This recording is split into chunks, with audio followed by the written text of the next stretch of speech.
Hi. So I kind of want to confess something. For a lot of my life now, I have really had a problem with calculus. I mean, I think many people relate to that since calculus usually isn't taught particularly well. But I've always, even when watching maybe some of the best content for learning calc, been at least a little bit uncomfortable with its ideas. Namely, there's this one thing that's hand waved all the time in traditional calc that I've always found weird. Whenever dealing with calc, I think the thing that you do pretty much all the time is saying, okay, let's say you have something that you want to calculate that isn't very easy to calculate. For example, for this x squared graph, we might want to find something like the line tangent to a point. Or in other cases, we might want to find the area of some curve, or the sum of some infinite series, or something like that.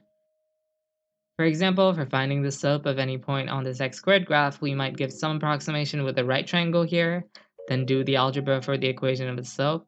Then if we make this approximation better and better, reducing some dx term, it gives us a better and better answer since the slope seems to be approaching the slope of this particular point. Which, like, okay, sure, yeah, the approximation itself does get better. But then if we magically take this dx to 0, somehow, it gives us a weird kind of exact answer to the question, in quote-unquote full unapproximated precision, even if that doesn't make sense because say we're dividing by 0 here. And when you ask about it, they kind of say, oh, don't worry about it, because we're only approaching the value, it's not actually a division by 0 or something like that.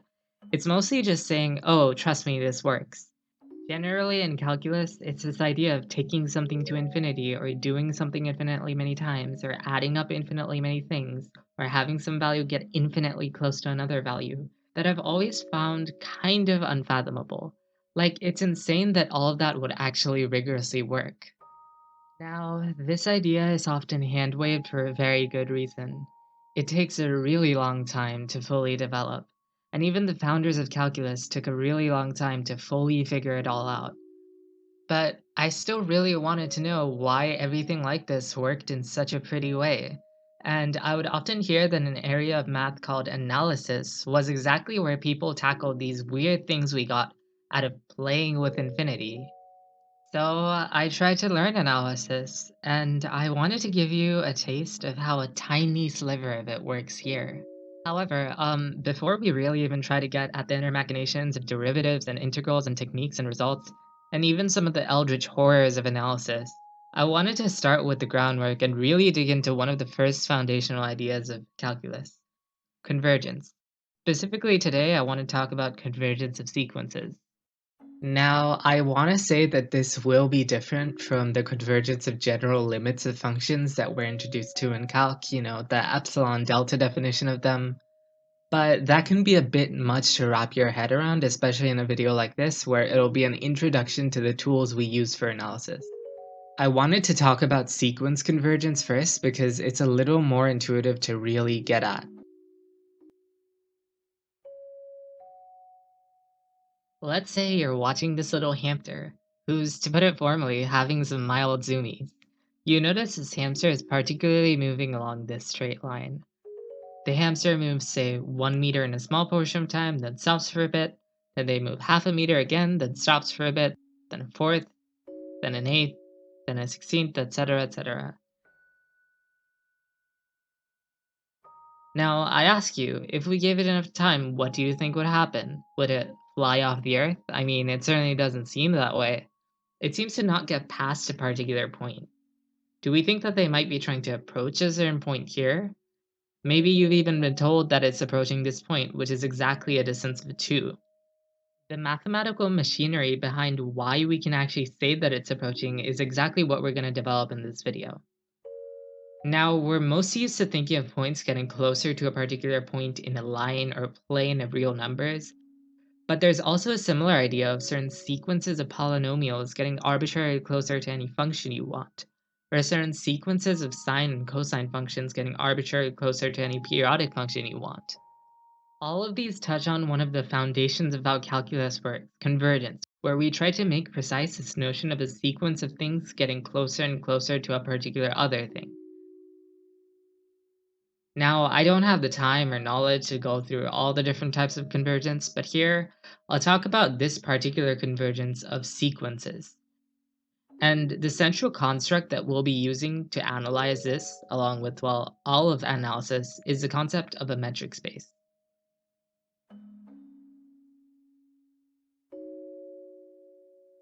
Now, our problem of a particular sequence approaching a particular point only really makes sense when we can kind of say that the point's distance to another point is decreasing in some way.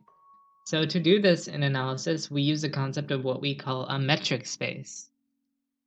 A metric space, in simple terms, is a space with a metric, where a space is a fancy word for some set of things, be it numbers or hamsters or points in the 2D plane, and a metric is some distance function, where we can take any two things from the set, and we can calculate the distance between them for a particular notion of distance. For example, a sense of distance you might be familiar with is, say, the distance between points on the real number line, where we can calculate the distance with this formula with the absolute value. Or the distance on, say, a piece of paper, when the distance between any 2 points is just the distance formula, namely the Pythagorean theorem thing for any 2 points x1, y1, and x2, y2. We call this little glorified Pythagorean theorem calculation our distance function for this notion of distance, where the function takes 2 points in some set of objects and gives you back some number, particularly a non-negative real number.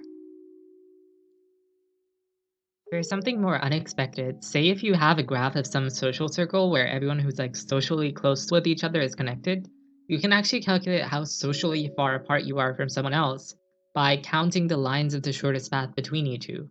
For example, here in this graph, the distance between Charlotte and Felix would be 1, which is pretty close, and the distance from Henri to Florence would be, well, the shortest path you can take here, which is 3, and that's pretty far away.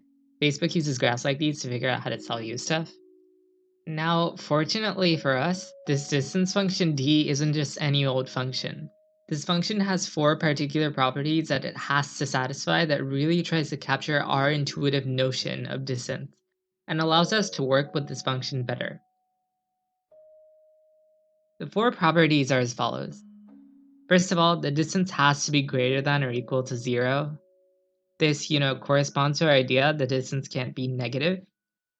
Note that for some distances, namely, say, the distance between numbers on a line, it can be unclear whether going from, say, -1 to -5 is going 4 units or -4 units. Here we take the absolute value to fix that. 2. If the distance between any 2 points P and Q is equal to 0, that means that P and Q are actually considered to be the same point. This can actually get a little bit confusing because in the consideration of the set of points we're using, these points may be completely different. But if the distance between them is 0 within some metric, we consider them to be equivalent or really equal. Kind of like different variable names for the same thing. 3. The distance from P to Q is the same as the distance from Q to P, so whichever way you go doesn't really matter. 4. And this final one, the triangle inequality, is used a lot in analysis. The distance straight from P to Q should always be less than or equal to the sum of the distance from P to any other point M and the distance from M to Q. The idea is that going from point P to straight to another point Q should never be greater distance than if you took a detour. Now, you can check that the examples I just gave satisfy these properties, and note that, as I've said, these distance functions are what a metric is, but usually we might just call it a norm. Other really fun examples of metric spaces are, for one, the space of all continuous functions on a certain interval that don't go on to infinity, equipped with something called the supremum norm, where the distance between any two functions is the biggest distance between the y values of the functions when you input the same x value to them. This is really useful when you start talking about uniform convergence of functions. If you're a computer scientist, you might be curious about the distance between two binary strings so you can understand if it's likely that error has caused the bits to flip from one to the other. The shortest edit distance between them is something we call the Hamming metric. For the real numbers and the real plane and the real 3D grid and even the real 4D grid, etc., we have what's called the Euclidean norm, where it's just the Pythagorean theorem distance formula applied over a bunch of axes. And the absolute value definition is really the same as the principal root thing here. I'd also like to highlight that one thing can have multiple choices of metric. For example, for the real plane, there's another metric we could use called the Manhattan metric, where we add the x difference and the y difference between 2 points.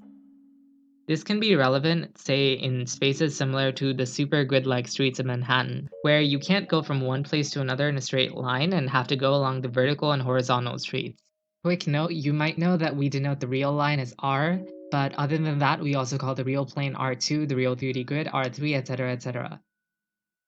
When we illustrate metric spaces, we often draw points on a plane like this, and then have them be closer or farther apart depending on the distance between them, according to our particular norm.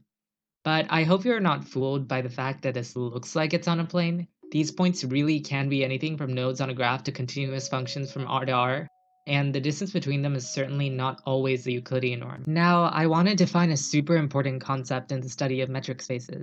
To better understand a particular point on a metric space, we use this concept of an open ball around that point. It's really a formal way to talk about all the points close to that point. Let's say we're in some metric space. To define it formally, an open ball of radius r centered at a point P is just all of the points that have a distance less than r from P in that metric. For example, in our little 2D plane, the open ball around a point P literally looks like a ball, since really we're asking which points satisfy this particular equation, which is just the equation for the inside of a circle centered at point P. Also, I want to note that these points on the boundary, namely the points where the distance between that point and P is equals to R, are not included in the ball. With a bigger radius, the ball gets bigger, and with a smaller one, it gets smaller. The open ball for R3 with the usual norm is just a sphere around that point, kind of like R2. And for R, our open ball of R around P is actually just the open interval P minus R to P plus R. But for other examples, the open ball in the Manhattan metric looks like a diamond, and for the continuous function space, it's just this space around the function. By convention, we usually just draw a ball to indicate all of these, but I hope you know that a ball can mean any of these separate things.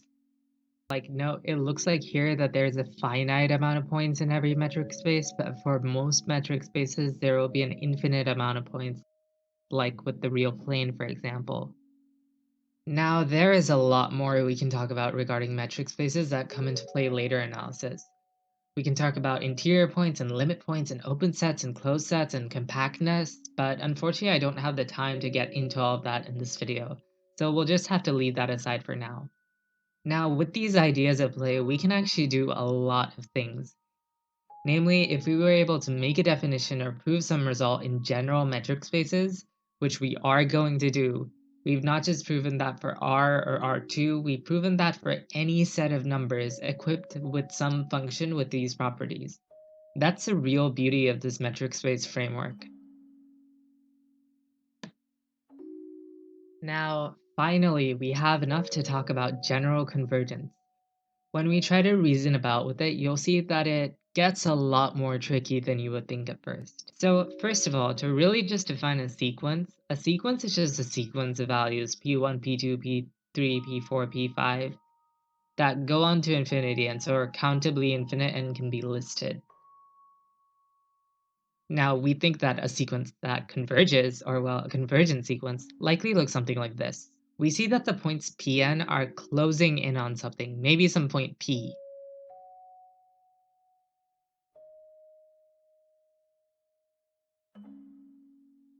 What if this point Q is a little bit close to P, but still pretty far away? It seems like there's a point here that it converges more to, but what really would be the difference between these 2 points when it comes to convergence? Well, it seems like it doesn't really get close if all of these points have some minimum distance from Q. To think of this in maybe a more comprehensible way, maybe if we can find some distance r from Q where no point is less than that distance away from it, it likely wouldn't converge, i.e. if we can find some open ball of radius r where there aren't any points of the sequence. In fact, here we have an infinite amount of open balls where that's the case, with the biggest one being when r is equals to the minimum of the distance between Pn and Q. Given that, we can try to conjecture some kind of definition. Maybe we can say that if we want some sequence to really converge, it has to get as close to some point as we want it to. So maybe we can say, given an open ball of some distance epsilon around P, we can always find at least one Pn in that ball. That is to say, give me any distance, however small, I can always find a Pn such that they're even closer than that distance. This is always closing in. Well, you run into a problem here with this definition, and that's that all the points of the sequence are convergent points. Look at the set here that flies off after P19, for example, and clearly does not look like it converges. Except all the balls have a point. Like, for any point, since all open balls of that point contain itself, this likely wouldn't work. Okay, well, what if we said we didn't include points of distance 0 in this open ball? I mean, that sounds reasonable. Well, if you do that, you run into another problem. What about some sequence like this, where Pn is literally just one point over and over and over? Does this converge? Well, it's certainly a weird kind of convergence, but it's definitely very, very close to a point, that point being itself. So, I mean, we would hope that our definition of convergence does fit this. But in this case, since we consider all points of distance 0 between each other not to be included, we can't say it does under our definition. So I don't think we can really use this unless d of Pn and P is equal to 0 part of our definition. Here, the issue was that while it did go 0 distance to a point, it never really did that again. Maybe we have to make it such that you have to have the points consistently getting closer to a convergent point, i.e. the distance is always smaller than or equal to the previous distance. Maybe we can try that definition, where for any open ball there is some point Pn in it, and that the first distance is greater than or equal to the second distance is greater than or equal to the third distance, etc., etc. Except we wouldn't be including this, which also looks like it converges just because it strays away for a bit at the start. So I guess that definition was too strict. Well, okay, then maybe that it just has to decrease sometimes, but consistently. So we can find some Pn in any ball, and for any point Pn, there will always be a point later in the sequence that has a distance less than or equal to the Pn distance to our point of convergence. So just these two particular conditions. This one definitely feels like it might work, because given any PA, it has some PB closer to P, and PB has some PC, etc., etc. But what about a sequence like this, where it's kind of alternating between 2 points? Well, I mean, we might be able to say that it has kind of a cyclical nature, but I mean, we can't say it's true that it converges to a particular point. It almost can't make up its mind about where it wants to converge. Except for any point in an open ball at that top point, all the odd points after it satisfy our condition. So this definition was too loose. Fun fact, we can actually say that certain subsequences of the sequence converge to a point, but I wouldn't think that for the main sequence. I think the takeaway maybe is that making this definition is hard. But with this example, sure, we might have a few stray points or many stray points here and there, but after some Pn, all the points beyond that Pn are always in this open ball of this point. That's true of any of these open balls, where there's always some point after which all the points are in an open ball. In some sense, for a point to converge, there must be finitely many stray points before it truly does start converging. This is where we get to our actual canonical definition of convergence. A sequence Pn converges to a point P if for all reals epsilon greater than 0, the distance between P and Pn for all n greater than or equal to some big N is less than that epsilon. That's a bit of a mouthful, but let's say we're at a distance of any epsilon we want around this point P. If Pn really converges to P, there should be some point beyond which all points are in this epsilon ball of P. And while this should be true no matter what ball we're around, that is to say, all points Pn should be close to P, including and after the point P big N. This avoids the issue of our cyclical sequence really easily, and it's pretty much the most sane definition we can think of.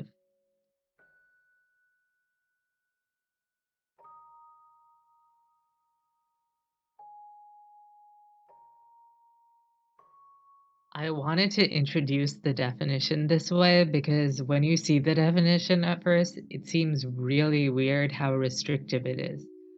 But after really pondering it, you start to see why it's the best one we could do. This is where we actually get to our first concrete example. We can think of the hamster example in terms of sequences, where the sequence looks like this. First of all, I think for any of the expressions in the sequence, we need a form that we can manipulate a bit better. Let's try to take one of these expressions, say for the one on P5. Something interesting to notice is that if we added 1/16 to this, the sequence folds in on itself in the following way. The 16th and a 16th fold to make an 8th, then that 8th can fold in on this 8th to make a 4th, then the 2 fourths here make a half, then the 2 halves here make a 1, and the 2 ones finally make a 2. Therefore, really, if adding 1/16 to this expression gives us 2, then the original expression is just 2 minus 1/16, i.e. 2 minus 1 over 2 to the 4 for P5. It's similarly 2 minus 1 over 2 to the 5th for P6, and generally 2 minus 1 over 2 to the n minus 1 for Pn. And now we can get a little more started on our proof. Remember, what the question is asking is whether, for any epsilon, you can find me a big N such that the convergence condition works. The way we're going to do this is first let's fix an epsilon here. We have to find the starting P big N such that the distance of P big N to P is less than epsilon. Well, here for R with the Euclidean norm, we have this particular absolute value distance function. P of big N can be represented as this, and P is just 2. Notice, first of all, these 2's cancel. Now we can easily get rid of the absolute value here since 1 over 2 to the big N minus 1 is always positive. Now we can work out some algebra, like here we can reverse the reciprocals and then take the log, and then we find that this top expression being true implies that big N has to be greater than this. Now, it's usually nice to have an explicit expression for big N where it equals something. It's even nicer if it's an integer. Just to make sure big N is greater than this, we can just take the ceiling and add 1. You'll notice that big N can be negative sometimes. We can indicate to take the maximum of 1 in this if we want. Now that we've finally found our big N, we can actually go on to the proof. Here's what's magical about this. If n is greater than or equal to big N, and big N is greater than log 2 of 1 over epsilon plus 1, then n is strictly greater than that. So after some algebra that is pretty much the same, we see that 1 over 2 to the n minus 1 is less than epsilon. Well, okay, given that, let's consider all the distances d of Pn to P. This is really just the same as this, and wait, when n is greater than or equal to big N, 1 over 2 to the n minus 1 is less than epsilon, so this entire thing is less than epsilon, for any epsilon however small we choose. So for all values of n equal to and after big N, all of this works. For any open epsilon ball around 2, all of the points that are including and after big N will always be less than epsilon. And so we're done. The hamster sequence really does converge according to our most sensible definition of convergence. Really, the way convergence proofs tend to go is we fix some epsilon, find an n that works, and prove that that n works. And you can actually see that any other value for the point of convergence would not work, for example 2.01, because then we can find a distance of an epsilon, say 0.005, where that distance from Pn to P can never be smaller than that. You can actually also imagine that other sequences don't converge, like for example, say if the hamster was moving a distance of 1 every time, because then no positive real would satisfy the particular condition. Now, we can actually use some really similar argumentation to do some wildly different things. I won't have the time to really go through it, but with this we can talk about why, say, some function fn of x equals to 1 over n times x squared plus nx approaches the function f of x is equals to x. And that's just arguing this for any real number x. This assumes that you know if an approaches a and bn approaches b, then an plus bn approaches a plus b, which while we don't use here, you can prove with the triangle inequality. Other than that, you can actually do this if you want. This is just a complicated way of writing the simpler looking function. You have to only prove that this approaches 0 for every fixed number x, which you can do quite easily, and then using this fact you can get at the answer. And graphically, it looks like it's true. Now, unfortunately, I've only had the time to really work in R, but theoretically we can do all of this in a lot of other metric spaces. We can prove convergence for things in the complex numbers, or the continuous function space, or Hilbert curves, or even for graphs with graph limits. I'm really sad I unfortunately won't be able to get into all of that today, but I hope I've been able to give you a taste of convergence and what real analysis is like. There are a lot of other directions you can go in analysis. For example, you can talk about this property called compactness and how that relates to subsequences of sequences. You can talk about continuity, you can talk about derivatives and integrals, you can talk about a lot of things. But I hope you know that for all of these calculus concepts that seem super weird and super hand-waved, there's actually a completely justified explanation for why we do the things that we do most of the time. And I think that's great. I love that math in general is made in a way where we really try to understand and make sense of things that seem paradoxical. That's just so fun to me, you know? But yeah, that's all I have for you for now, and I hope you have a good day.